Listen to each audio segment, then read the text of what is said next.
নজর রাখবো পরবর্তী সংবাদে।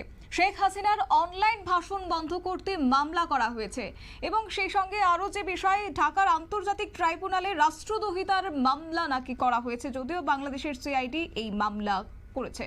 যেমন বিস্তারিত আমাদের সঙ্গে যুক্ত হয়ে গেছে প্রতিনিধি রাজীব দত্ত। রাজীব, কি জানতে পারছো? বাংলাদেশের প্রাক্তন প্রধানমন্ত্রী, তার বিরুদ্ধে এবার মামলা করা হয়েছে, তাও আবার রাষ্ট্রদ্রোহিতার, কি বলবে? আগেই শেখ হাসিনার বিরুদ্ধে অনেক রাষ্ট্রদ্রোহিতার মামলা হয়েছে, কিন্তু গতকাল একটি মামলা করা হয়েছে, সেটা বাংলাদেশের সিআইডি করেছে। ঢাকার যে আন্তর্জাতিক অপরাধ ট্রাইব্যুনাল রয়েছে, সেই ট্রাইব্যুনালে মামলাটা করা হয়েছে।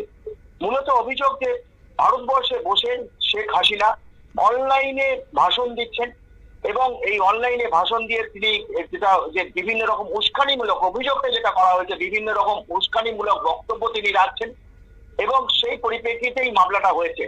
জানো যে গত বেশ কিছুদিন ধরে অনলাইন প্ল্যাটফর্মকে ব্যবহার করে তিনি বাংলাদেশের আওয়ামী লীগ নেতা কর্মী এবং বাংলাদেশের সাধারণ মানুষ, এমনকি নারী দিবসের দিন বাংলাদেশের মহিলাদেরও তিনি উদ্দেশ্যে তিনি ভাষণ দিয়েছেন এবং সেখানে তিনি বারবার বলে অভিযোগ করেছেন যে বাংলাদেশে যে অন্তর্বর্তী সরকার চলছে, সেই অন্তর্বর্তী সরকারের কোনো ভিত্তি নেই। বাংলাদেশে নারী নির্যাতন বেড়ে গেছে, মহিলাদের কোনো অধিকার নেই, মহিলাদের হেনস্থা, ধর্ষণ সবকিছু ঘটনা ঘটছে, আইন শৃঙ্খলা ভেঙে পড়েছে, বাংলাদেশকে একদম জাহান্নামে পাঠিয়ে দিয়েছেন মোহাম্মদ ইউনূস, এই অভিযোগ করা হয়েছে। এবং এই বারবার করে যেটা বাংলাদেশ সরকারের তরফ থেকে, যেটা ভারত সরকারকে বহুবার লিখিতভাবে অভিযোগ করা হয়েছে যে ভারতে বসে শেখ হাসিনা এই বিবৃতি দিচ্ছেন, এই ভাষণ দিচ্ছেন, সেটা বন্ধ করতে হবে। যখন ভারত সরকার সেই আবেদনে সাড়া দেননি, কারণ অনলাইন প্ল্যাটফর্ম ব্যবহার করে যে কেউ বক্তব্য রাখতেই পারেন, সেক্ষেত্রে তার বাক স্বাধীনতা কখনো কেড়ে নেওয়া যায় না, ভারত এটা সবসময় বিশ্বাস করে। তাই শেষমেশ যেটা সিআইডি যে এই অনলাইনে বক্তব্য রাখা বন্ধ করতে, যেটা সিআইডি বাংলাদেশের সিআইডি তারা একটি মামলা করেছে, যেটা আন্তর্জাতিক ট্রাইব্যুনালে, এবং সেখানে অভিযোগ করা হয়েছে যে রাষ্ট্রদ্রোহিতা করছেন শেখ হাসিনা। তিনি একটি বিদেশি রাষ্ট্রে বসে তিনি বাংলাদেশের বিরুদ্ধে উস্কানিমূলক, সরকারের বিরুদ্ধে উস্কানিমূলক বক্তব্য রাখছেন, যার ফলে আইন শৃঙ্খলার সমস্যা হচ্ছে। এবং এই নিয়েই কিন্তু আবেদন আন্তর্জাতিক ট্রাইব্যুনাল তারা গ্রহণ করেছে এবং আমরা যেটা খবর যেটা জানতে পারছি যে এটা ঈদের পরই শুনানি হবে। দেখো, এটা কিন্তু ঘটনা যে শেখ হাসিনা তিনি বারবার তিনি তো দেশে থেকে চলে এসেছেন, চলে আসার পর এখানে এখন ভারতের আশ্রয়ে রয়েছেন, দিল্লিতে তিনি রয়েছেন। তো সেই জায়গা থেকে দাঁড়িয়ে তিনি বহু সময় তার ফেসবুক পেজে তিনি আওয়ামী লীগ কর্মীদের উদ্দেশ্যে, কারণ এই পেজটা কিন্তু আওয়ামী লীগ আমলেই তৈরি, সেই পেজে তিনি বক্তব্য রাখেন, অডিও বার্তা দেন এবং সেখানে আমরা দেখেছি যে তিনি ইউনূস সরকারের বিভিন্ন ভুল ত্রুটি, যে এই ইউনূস তিনি মৌলবাদীদের হাতে সরকারকে বাংলাদেশকে তুলে দিয়েছেন, দেশের অর্থনীতিকে ধ্বংস করে দিয়েছেন।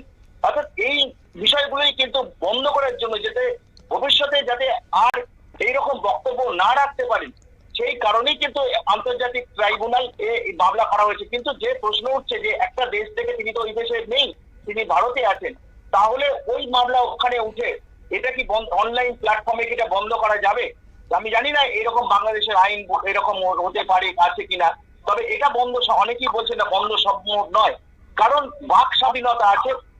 তিনি একটা রাজনৈতিক দলের নেত্রী, তিনি দেশের প্রাক্তন প্রধানমন্ত্রী, অর্থাৎ তিনি তার কর্মীদের মানে বলতেই পারেন যে রাজনৈতিক কাজে নামতে, অর্থাৎ সেখানেও কিন্তু মানে অনেক প্রতিবন্ধক সেটা অধিকার।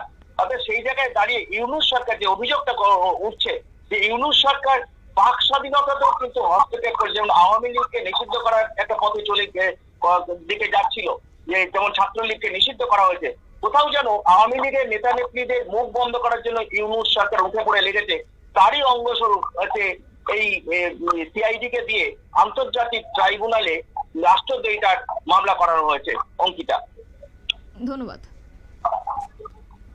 আপনারা শুনলেন, অর্থাৎ বাংলাদেশে এবার প্রাক্তন প্রধানমন্ত্রী শেখ হাসিনার বিরুদ্ধে এই মামলা করা হয়েছে, যদিও এর আগেও একাধিকবার অভিযোগ উঠেছিল এবং তারপরে অনলাইনে কার্যত মন্তব্য করার নিয়ে এবার মামলা করেছে সিআইডি। নিয়ে নিচ্ছি ছোট্ট একটি বিজ্ঞাপন বিরতির সঙ্গে থাকুন।